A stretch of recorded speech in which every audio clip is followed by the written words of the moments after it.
Cherdyakov, a civil servant, a clerk in the Ministry of Public Parks, had any passion in life at all, it was the theater.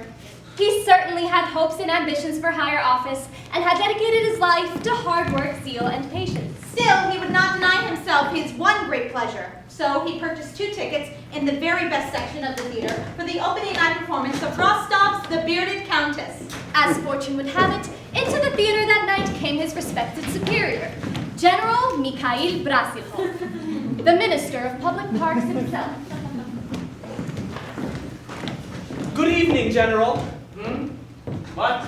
Oh, yes. Permit me, sir. Good evening. Permit me, sir. I am Cherdyakov, Ivan Ilyich. This is a great honor for me, sir. Yes. Like yourself, dear General, I too serve the Ministry of Public Parks. That is to say, I serve you, who is indeed himself the Minister of Public Parks. I am the Assistant Chief Clerk in the Department of Trees and Bushes. Ah, yes. Keep up the good work. Lovely trees and bushes this year. Very nice.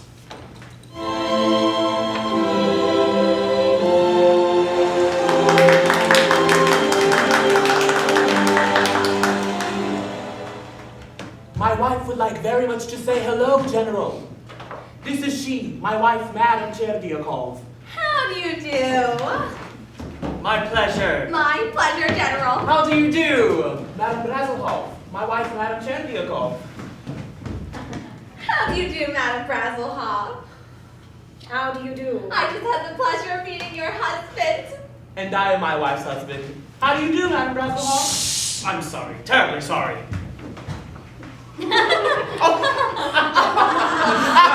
I hope you enjoyed the play, sir. Well, if I can watch it. Feeling quite pleased with himself for having made the most of this golden opportunity, Ivan Ilyich Cherdyakov sat back to enjoy The Bearded Countess. And then, quite suddenly, without any warning, like a bolt from a great thundering sky, Ivan Ilyich Cherdyakov reared his head back and... Oh, my goodness, I'm sorry, Your Excellency. I'm so terribly sorry. Never mind, it's all right. All right. It certainly is not all right. It's unpardonable. It was monstrous of me. You make too much of the matter. Let it rest. How can I let it rest? It was unforgivable. Permit me to wipe your neck, sir. It's the least I can do. Leave it be. It's all right, I say. But I splattered you, sir. Your complete head is splattered. It was an accident, I assure you, but it's disgusting. I'm sorry, my apologies. But try as he might, Cherdyakov could not put the incident out of his mind. He played the incident back in his mind, slowing the procedure down so he could view again in horror the infamous deed.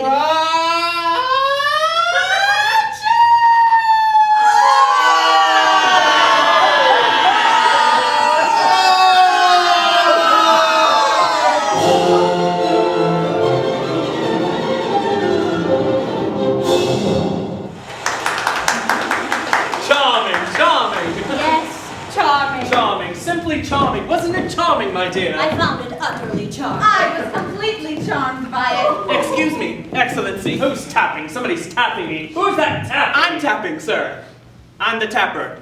Cherdyakov. Stand back there, it's the sneezer! No, it's all right. I was just concerned about your going out into the night air with a damp head. Oh, that. It was a trifle. A mere faux pas. Forget it, young man. Amusing play, don't you think? Did you find it amusing? Amusing? Oh, my goodness, yes. So true. I haven't laughed as much in years. What part interests you the most? The sneeze. When I sneezed on you, it was unforgivable, sir. Forget it, young man. Come, my dear. It looks like rain. I don't want to get my head wet again. You shouldn't let people sneeze on you, dear. You're not to be sneezed at. I'm ruined. Ruined. He'll have me fired from trees and bushes. They'll send me down to branches and twigs. Come, Ivan. What? You mustn't let it concern you. It was just a harmless little sneeze. The general's probably forgotten about it already. Do you really think so? No, I'm scared, Ivan. And so they walked home in despair. Perhaps I should send him a nice gift. Maybe some Turkish towels. Cherdyakov's once promising career had literally been blown away. Come to bed, Ivan. Perhaps if I were to call on the general and explain matters again. If I ever expect to become a gentleman, I must behave like one. And so the morning came. It so happened This was the day the general listened to petitions. And since there were 50 or 60 petitions ahead of Cherdyakov, he waited from morning till late afternoon. Next. Next. I'm not next, Your Excellency. I'm last. Very well then. Last. That's me, sir. Well, what is your petition? I have no petition, sir. I'm not a petitioner. Then you waste my time. Do you not recognize me, Your Excellency? We met last night, under rather explosive circumstances. I am the splatterer. The what? The sneezer. The one who sneezed, the sneezing splatterer. Indeed. And what is you want now? A gesundheit? No, Excellency. Your forgiveness. Forgive me, your kindship. Forgive me. My dear young man, I'm not angry with your nose. I'm too busy to have time for your nasal problems. I suggest you go home and take a hot bath. Or a cold one. Take something. But don't bother me with this silly business again. Gibber, gibber, gibber. That's all I've heard all day. Gibber, gibber, gibber, gibber. Thank you, sir. May God bless you and your wife and your household. May your days be sweet and may your nights be better than your days. The feeling of relief that came over Cherdyakov was enormous. He walked home singing and whistling like a lark. Life was surely a joy, a marvel, a heavenly paradise. La, la, la. Oh God, I am happy. And yet, When he arrived home, he began to think. have I been the butt of a cruel and thoughtless joke? had the minister toyed with him? If he had no intention of punishing me, then why did he torment me so unmercifully? If the sneeze meant so little to the minister, why did he deliberately cause Cherdyakov to writhe in his To bed? twist in agony the entire night? Cherdyakov was furious. I am He furious! foamed and fumed and paced the night through, and in the morning he called out to his wife. Sonia! I have been humiliated. You, Ivan? Who would humiliate you? You're such a kind and generous person. Who? I'll tell you who. General Brazilhov, the Minister of Public Parks. What did he do? The swine. I was humiliated in such subtle fashion it was almost indiscernible. The man's cunning is equal only to his cruelty. He practically forced me to come to his office, to grovel and beg on my knees.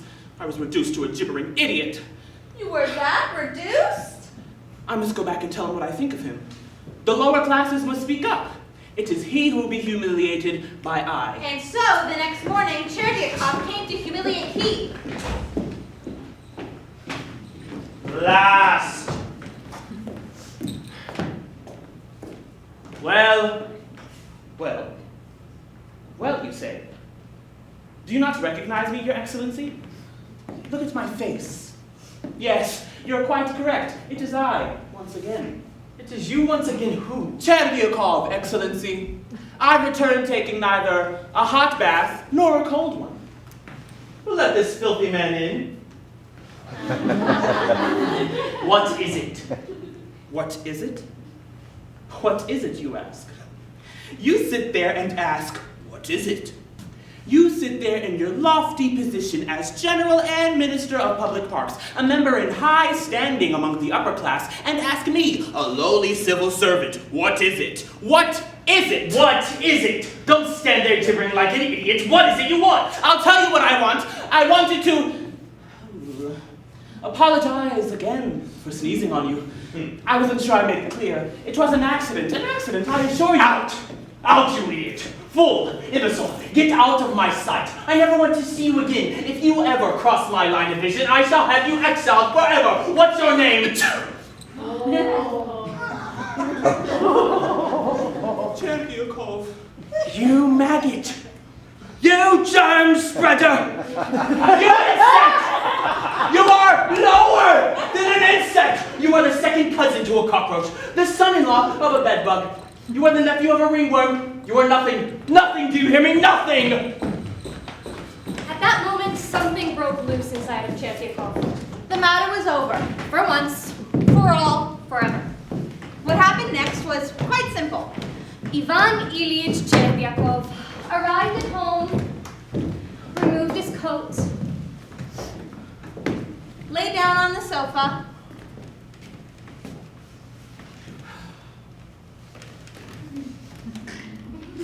and died.